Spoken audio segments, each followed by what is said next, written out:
Untuk manjatnya itu ditancepin di pohon-pohon kayunya itu paku, ada yang satu paku, ada yang dua double. Nah itu yang diinjak sama Bang Pendi untuk naik ke atas. Yang ini, yang satu ini aja. Berapa kilo? Mama, ini ada kali 3 kilo 4 kiloan ini. Baru kita iris.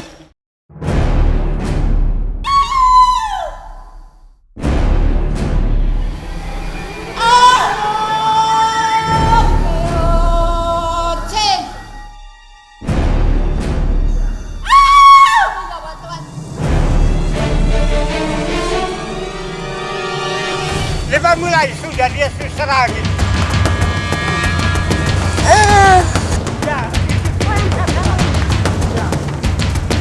Lebahnya udah pada turun-turun ke bawah karena bapaknya lagi bersihin itu sarangnya.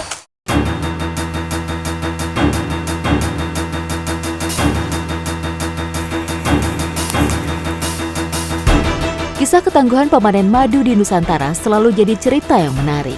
Satu hal yang fenomenal, tradisi panen madu hutan di Desa Loli, Timur Tengah Selatan, Nusa Tenggara Timur. Sebelum madu hutan dipanen, upacara potong ayam wajib dilakukan. Ini tuh sebagai tanda mereka mensyukuri dan berterima kasih kepada para lebah yang sudah bekerja menghasilkan madu dan juga kepada alam. Nggak tega.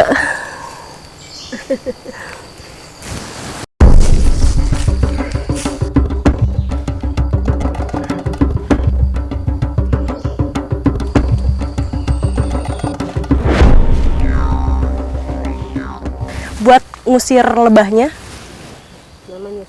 Namanya kalau di sini apa, Mama? Suni. Suni kalau di sini namanya. Pedang. Ini sampai nyala dulu, Bapak? Tidak. Oh, Dia begini saja. sampai asapnya banyak. Iya. Malam. Terbuat dari isian serabut kelapa dan dibalut daun lontar, dipercaya akan menghasilkan asap pengusir lebah yang tahan lama. Valoh mempercayakan keberuntungan dan keselamatannya pada sang kuasa. Tidak ada pengaman khusus untuk menghindari sengatan. Semua orang mungkin bisa manjat pohon, tapi yang bisa ngambil madu cuma beberapa orang. Kayak Bapak Valoh ini nih, tuh. Dia emang dari kecil udah bisa ngambil madu. Meski batangnya kecil, daun lontar dijadikan pijakan untuk lokasi sarang madu. Teknik ini lebih mudah ketimbang naik ke pohon kapuk yang berdahan lebar.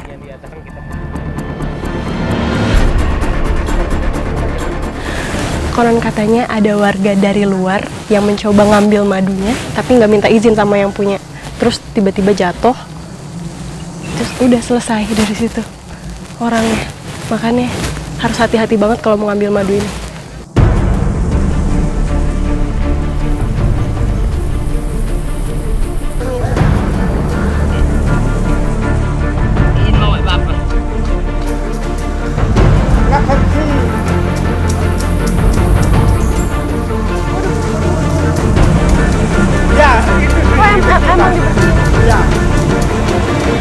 Selama madu dipanen, ratusan lebah mengelilinginya. Lebah-lebah ini seolah mengizinkan untuk sarangnya diambil. Sebuah pemandangan yang menakjubkan. Kemahirannya mengalahkan logika berpikir saya. Hebat, satu sengatan saja mampu membuatnya terjatuh.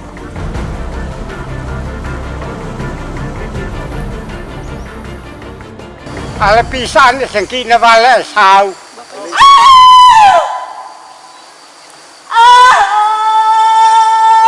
Nah itu bapaknya lagi nyanyi di atas, itu tuh istilahnya tuh seperti ketuk pintu.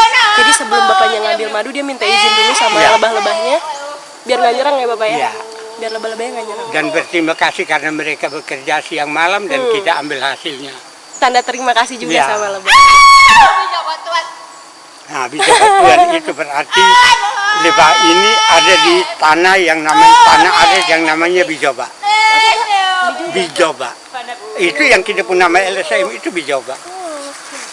Tanah adat. Oh kalau udah selesai, itu ya diturunin ke bawah? Ya.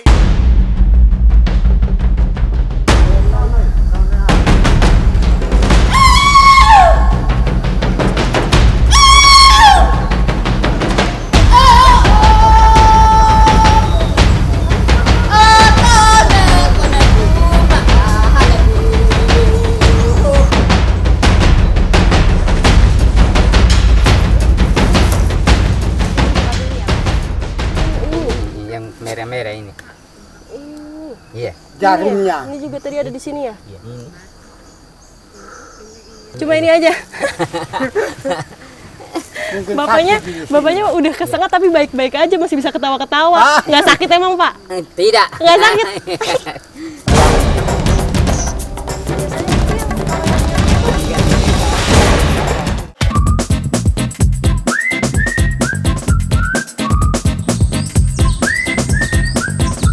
Memiliki gelar lebah hutan raksasa, Apis dorsata sangat selektif dalam memilih lokasi pembuatan sarang.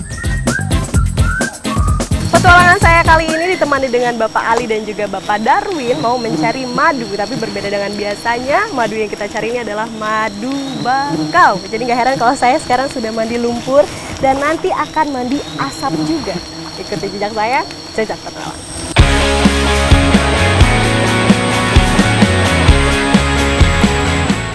Sekarang lagi mau bakar umpatnya. Ini adalah alat untuknya nanti mengusir lebah. Jadi sebelum nanti bapaknya naik, kita semua harus sebadan-badan diasapin. Karena kalau misalnya kita nggak diasapin, takutnya pas lebahnya diusir di atas, nyerang-nyerang orang-orang yang ada di bawah.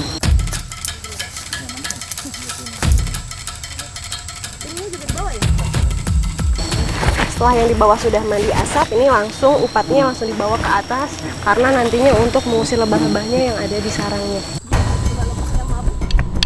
Ini kalau secara fisik, kalau dari bentuk sarangnya nggak ada perbedaan dengan madu hutan, sama. Hanya kata bapak ini dari rasa berbeda dengan madu hutan. Kalau ada sedikit. Ini rasanya jauh lebih manis dibandingkan madu hutan yang pernah saya coba. Dan biasanya kalau madu hutan itu hanya manis saja, tapi kalau ini ada sedikit rasa gurihnya, jadi benar-benar seperti permen. Ya kan, ada sedikit. Iya.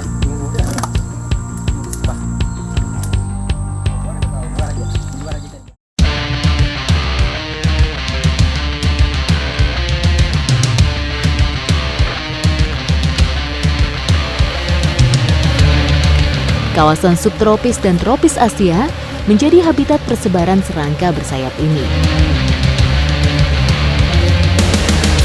Di Indonesia, spesies satu ini banyak dijumpai di hutan-hutan wilayah Sumatera, Jawa, Kalimantan, Nusa Tenggara, Sulawesi, Maluku, hingga Papua.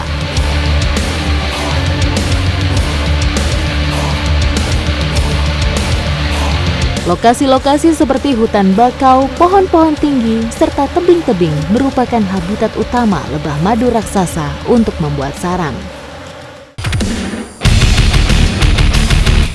Dari beberapa hasil penelitian, pembuatan sarang di ketinggian dan tersembunyi tentu untuk menghindari predator alami mereka, seperti beruang madu dan burung elang.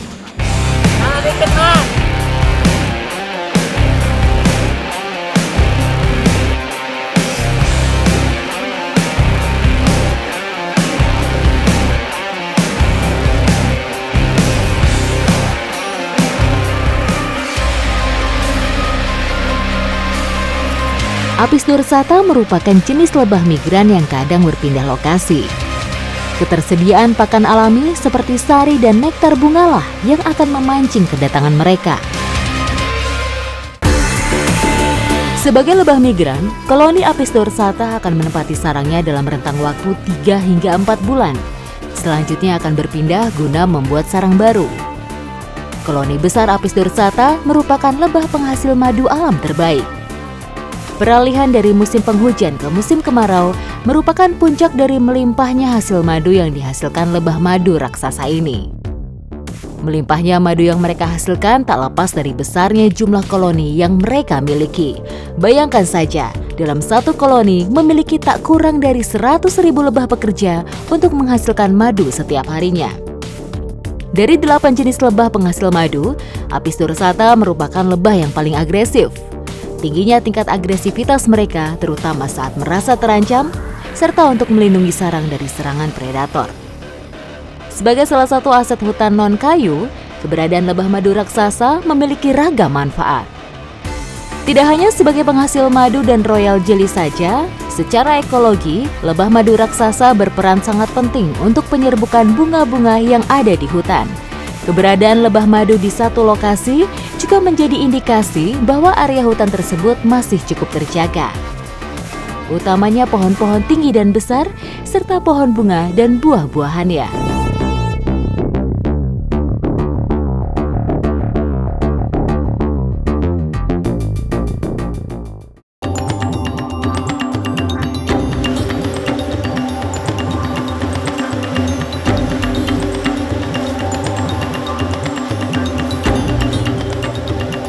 Jadi ini nggak pakai tangga, nggak untuk manjatnya itu ditancepin di pohon-pohon kayunya itu paku, ada yang satu paku, ada yang dua double. Nah itu yang diinjak sama Bang Pendi untuk naik ke atas, sampai ke atas itu paku-paku semua, semuanya udah pada keluar.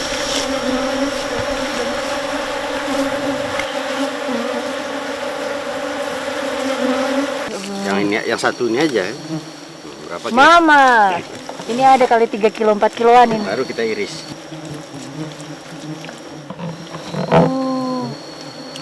Nah yang ini kan.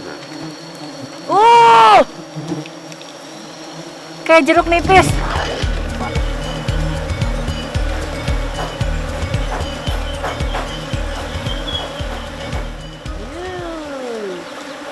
Nah, biasanya kalau di tempat-tempat lain setelah selesai ngambil madu, nah ini sarangnya sudah kosong begini, udah dibuang gitu aja, nggak ada pemanfaatannya. Tapi kalau misalnya di sini di Sungai Pagar, yang udah kosong nih sarang-sarang begini, ini dibikin lagi jadi lilin. Lilinnya bisa untuk lilin aromaterapi, bisa juga untuk jadi malam di kain batik. Prosesnya seperti apa? Nah ini dimasak dulu. Untuk dapat menghasilkan lilin, lebah pekerja yang bertugas terlebih dahulu meminum madu dan tepung sari sebanyak-banyaknya. Kemudian mereka bergantung dan saling berpegangan. Setelah itu, dari kelenjar lilin, keluarlah lilin yang berada di bagian bawah abdomen. Lilin yang dikeluarkan dalam keadaan cair, kemudian akan mengental dalam kepingan kecil. Lilin lebah merupakan lilin yang kompleks dibentuk dari beberapa komponen, meliputi hidrokarbon, monoester, diester, riester, dan berbagai unsur kimia lainnya. Ahli biokimia menemukan lilin dengan lapisan tipis dari unsur lemak yang menutupi daun tanaman atau lapisan yang ditemukan di kulit serangga atau hewan.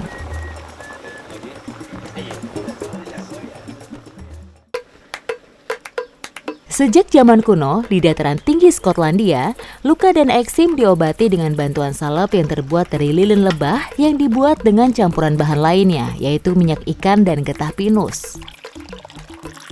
Sementara dokter Cina kuno pada sekitar 200-300 Masehi merekomendasikan pasien mereka untuk menggunakan lilin lebah untuk mengatasi berbagai masalah penyakit kulit.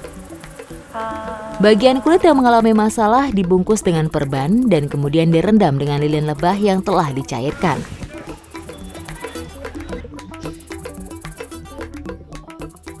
Mau tahu apa ini? Nah, ini adalah cara paling sederhana untuk bikin lilin. Ini alatnya. Kayak gini cara bikinnya. Lilin dari sarang lebah ini bisa dikatakan merupakan lilin organik karena tidak mengeluarkan asam hitam.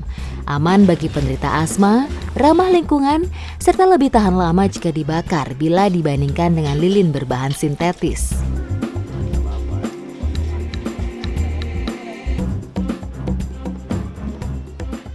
Nah, untuk jadi proses seperti ini masih panjang kan? Dari awal prosesnya diambil, sarang lebahnya dimasak. Nah, celup-celup seperti ini sampai akhirnya dapat ukuran begini. Nah, ini bedanya dengan lilin biasa, ini lebih elastis. Lihat nih. Gak patah. Dan kalau misalnya dibakar, aromanya itu untuk aromaterapi.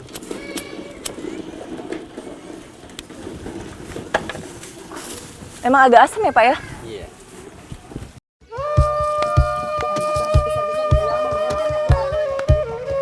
Indonesia tak hanya kaya akan keindahan alam, namun juga ragam kuliner di setiap daerah. Dari yang unik rasanya sampai berbahan baku ekstrim.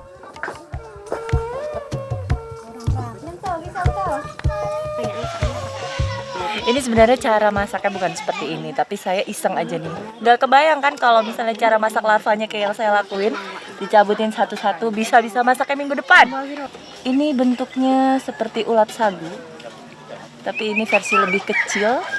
dan gak ada kepala. Baunya manis. Makan, kameramen saya bilang mama.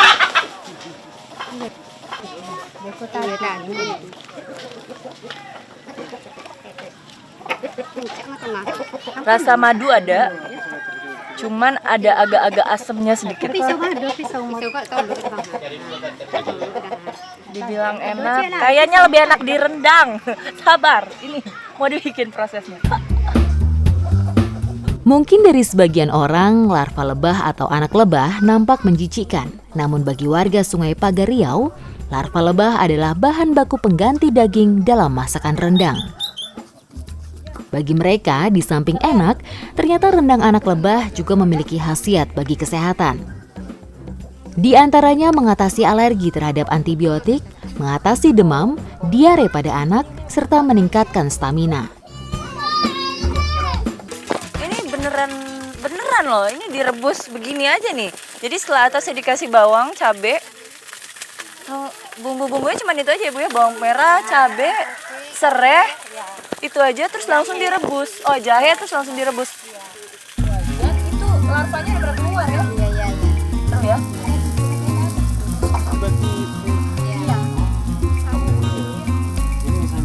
Ini baru sedikit aja masuk ke wajan, itu larvanya udah pada keluar ya? Iya. Tapi sarang dia pun nanti sama-sama ikut dimakan juga. Udah lepaskan ini ya. Ini mau ditutup. Proses memasaknya hanya dibutuhkan bumbu sederhana dan memanaskan sarang agar mencair dan tidak tercampur dengan larva. Nah, ini juga proses pemisahan dari lilin di sarangnya itu. Jadi itu pada keluar-keluar, jadi nanti bersih, nggak pakai lilinnya lagi ya. Tapi pemisahan lilinnya unik, kenapa campur sama cabai sama bawang, udah campur bumbu.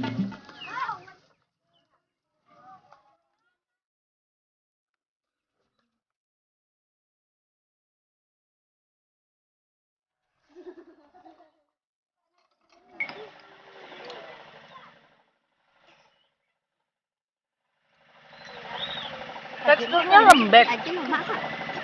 Rasanya mirip rendang daging, beneran. Ini rasanya mirip rendang daging, tapi ada satu nih yang lucu kalau dimakan di mulut saya. Jadi kan tadi dimasak beserta lilin-lilin ya. Jadi ini sekarang rasanya di langit-langit itu kayak makan gazebo atau sandung lamur, lemak, ya itu nempel. Lilinnya nempel. Emang begini? Iya. Itu esensinya makan rendang lebah dari sini. Pokoknya kalau teman-teman berkesempatan traveling dan mampir ke Sungai Pagar harus nyobain nih salah satu kuliner ekstrimnya, rendang anak lebah.